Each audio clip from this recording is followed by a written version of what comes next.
is the whole question of what's happening in the United States. Because we cannot, as church, disregard it. The American church has done a lot for migrants, for the people who end up in the States for one reason or another. And I'm very concerned about Caribbean citizens, especially Grenadians, who are in the U.S. I've heard talk about some already being arrested and waiting to be deported, because they have to come with a plane load of other people that can go island hopping, I suppose.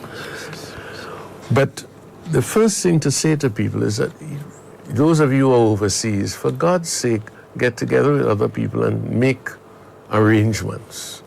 Right? I was speaking to a lady last night, and she was telling me that while her son was born in the U.S. and is a U.S. citizen, she isn't, which means that she's in danger. Right. So you have to make arrangements that if you are picked up, that you have some way to let people know what's happening with you. Maybe even before that comes, go and talk to an immigration lawyer. Don't be afraid of the cost. If you go to your parish church and ask them to put you on to the church's immigration service, they will put you on. So let us really seek to be proactive on this matter. And then we have to ask ourselves as church, what do we do when people come back or shipped back, but they have no connections here? That is going to be a big, big, big, big challenge. And I want to ask you to think about it. Can we organize as church to help refugees? Because other islands have been helping Venezuelan refugees. We may have to help our own.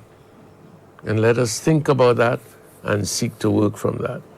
The other thing is the consequence of the Trump administration shutting down U.S. aid.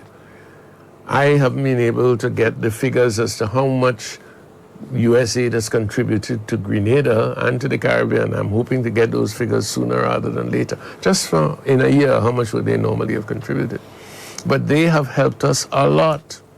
And the consequences of shutting them down will be felt across the region. All right?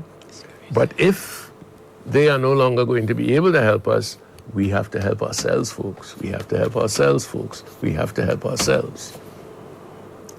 And here, again, it means getting together, and I hope that in the next week that we can have 1 or 2 meetings which will look at that.